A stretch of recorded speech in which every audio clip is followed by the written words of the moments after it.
या Khabrilal news channel में आप सभी का स्वागत है। मैं अभिजीत जोशी। अभी हम लोग मौजूद हैं धर्मनगरी उज्जैन बाबा महाकाल की नगरी श्री क्षेत्र अवंतिका के सिंहस्थ क्षेत्र में गयाकोटा सिद्ध क्षेत्र के समीप अति दुर्लभ 11 मुखी हनुमान मंदिर परिसर में हम मौजूद हैं। आइए आज हम हमारे विशिष्ट अतिथि से, हमारे सनातन परंपरा के गुरुदेव से, जो कि अयोध्या हनुमानगढ़ी से पधारे हैं, आचार्य श्री 1008 महाराज जी, आचार्य महामंडलेश्वर सिद्ध बाबा महाराज जी आज हमारे बीच मौजूद हैं। आज हम उनसे कुछ हनुमान जन्मोत्सव के विषय में प्रमुख चर्चा करते हैं। जय श्री महाकाल महाराज। महाराज जी, आज जैसा कि पूरे शहर में धूमधाम से, चूंकि अवंतिका नगरी धार्मिक नगरी कहा जाता है, इसे धार्मिक राजधानी भी माना जाता है, यहाँ पर पूरे धूमधाम से हनुमान जन्मोत्सव मनाया जा रहा है। ऐसे में आपके द्वारा यहाँ पर 11 मुखी हनुमान मंदिर का एक विशेष यहाँ स्थान ये जो बना है, एक शहर वासियों को बहुत बड़ी ये धार्मिक रूप में सौगात मिली है, इसके बारे में थोड़ा आप संक्षेप में हमें बताएं। मैं श्रीमंत महामंडलेश्वर नरसिंहदास जी महाराज सिद्ध बाबा मूल अयोध्या में हनुमानगढ़ी के अंदर में सागरिया पट्टी के रामकृष्ण दास जी महाराज के मैं शिष्य पहले बना, हनुमानगढ़ी का मैं पुजारी भी बना और अखिल भारतीय सनातन धर्म का प्रचारक बन करके भारत के अंदर में सनातन धर्म का प्रचार किए। उसके बाद देश दुनिया में जाकर के प्रचार किए। मैं हनुमान जी महाराज का भक्त हूँ। हनुमान जी महाराज की कृपा है मेरे पर, क्योंकि हनुमानगढ़ी के हनुमान जी का पुजारी बनने का सौभाग्य सबको प्राप्त नहीं होता है। हनुमान जी की ही प्रेरणा हुआ, भगवान श्री राम का प्रेरणा हुआ कि हनुमान जी तो एक मुखी है ही, लेकिन हनुमान जी पंचमुखी भी है।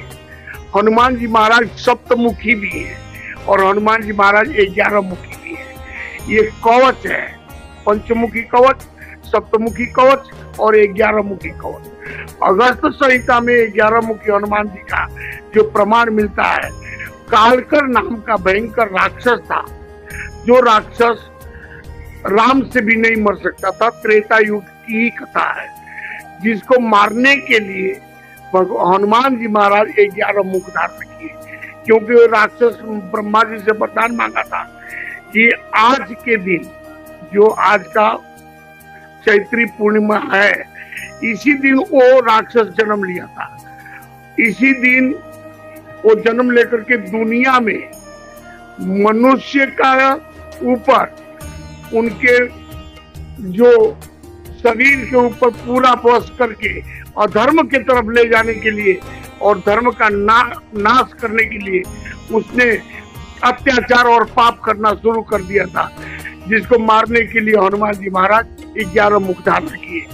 ये वास्तव में देखा जाए तो आध्यात्मिक दृष्टि से मनुष्य के जीवन से भी ये विशेष अर्थ निकलता है कि भाई जो अपने 5 कर्म इंद्रियों को, ज्ञान इंद्रियों को और मन को जो आत्मा के साथ में, परमात्मा के साथ जोड़ देता है, तो फिर वो दुनिया में उसको कोई हरा नहीं सकता है, कोई अधर्म उसको पराजित नहीं कर सकता है।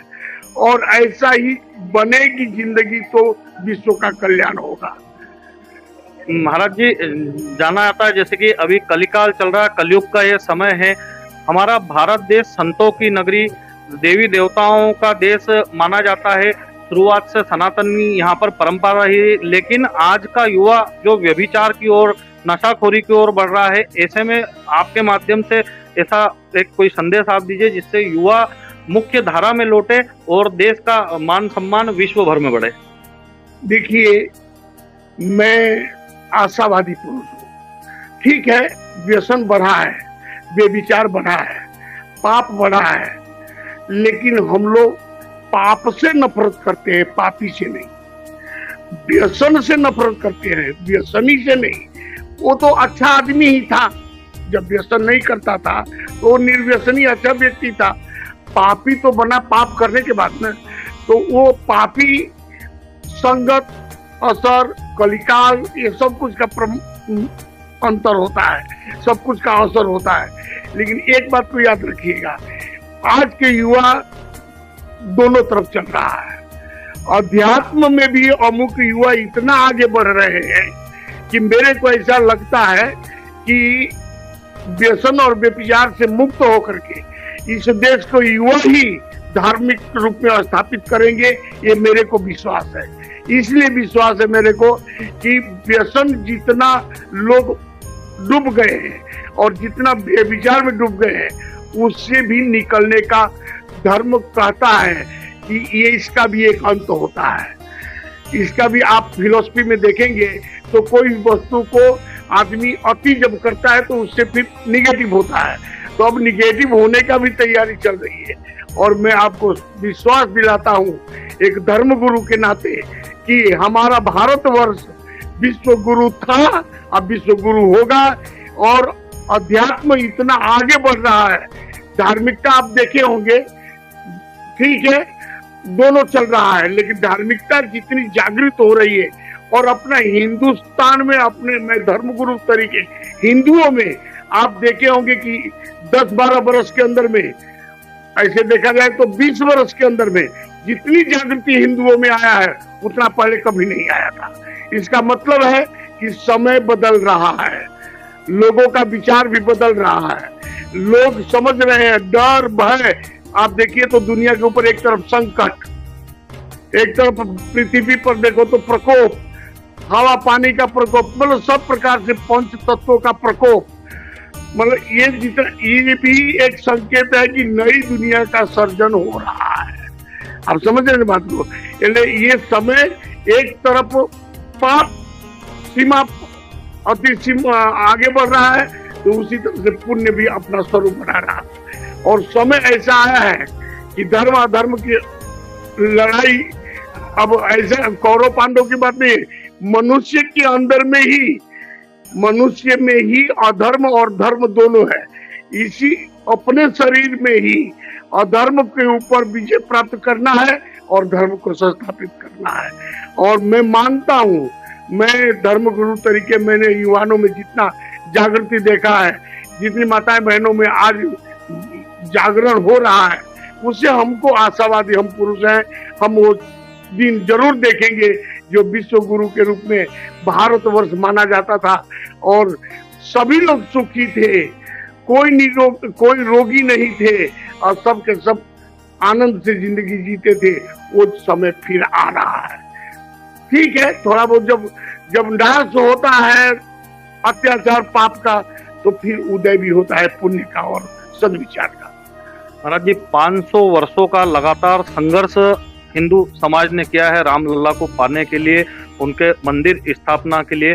इसे आप किस तरह से देखते हैं कि अभी वर्तमान में जो सरकार है उसने भी अपनी ओर से कोशिश की, पूरे समग्र हिंदू समाज ने कोशिश की और आज भव्य और दिव्य मंदिर में रामलला हमारे विराजमान हैं, इसे आप किस तरह से देखते हैं? मैं ये देखता हूँ, देखिए मैं तो 500 वर्ष पहले जो था वो तो था, लेकिन जब राम जन्मभूमि के ऊपर ये बाबरी मस्जिद पर जो बाबरी मस्जिद एक ढांचा था, वो ढांचा को आक्रमण तोड़ने में भी हमारे राम जी गए हैं।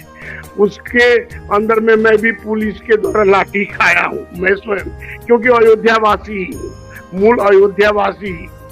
इसलिए मैं आपको बताता हूँ कि वो एक समय ऐसा था कि जिस समय महाराज क्या बताऊं, एक राजनीति का ऐसा चक्कर चला था, सब चाहता था जस लेना, लेकिन जस मिला तो हमारे नरेंद्र मोदी जी को मिला।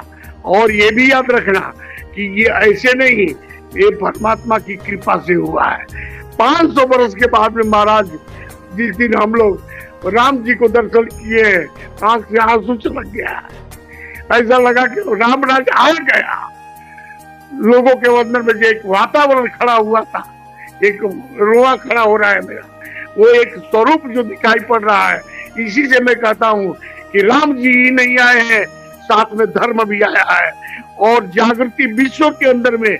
आज देखिए चारों तरफ में लड़ाई झगड़ा सब जगह चल रहा है और अपना भारत देश का सब लोग नजर कर रहे हैं कि भाई ये क्या कर रहा है, ये क्या करेगा, ये कर, और सबके ऊपर ही बन करके और समाधान दे रहा है।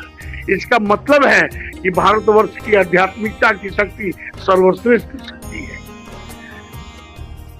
आप देख सकते हैं अभी हम अयोध्यावासी हनुमान गढ़ी के महाराज श्री के साथ में अभी यहाँ हम बैठे हैं, कुछ वार्तालाप चल रहा है। इसी बीच हमारे श्री राम भगवान के प्रति जो हमारे भाव हैं, आज महाराज जी की आंखों में आप वो भावुकता देख सकते हैं कि वो जो 500 सालों का जो हिंदू समाज ने जो संघर्ष देखा है, जो लड़ाई लड़ी है, और उसके बाद में जब श्री रामलला हमारे मंदिर में भव्यता से दिव्यता से जब विराजमान हुए, तो वो भाव आज भी महाराज श्री की आंखों में आप देख सकते थे किस प्रकार से यहाँ पर भाव विभोर हुए। और भैया खबरीलाल की टीम आज बड़ी सौभाग्यशाली है कि हनुमानगढ़ी से धार्मिक नगरी उज्जैन में पधारे महाराज जी का आशीर्वाद लिया, साथ में कुछ चर्चा की। जय श्री महाकाल।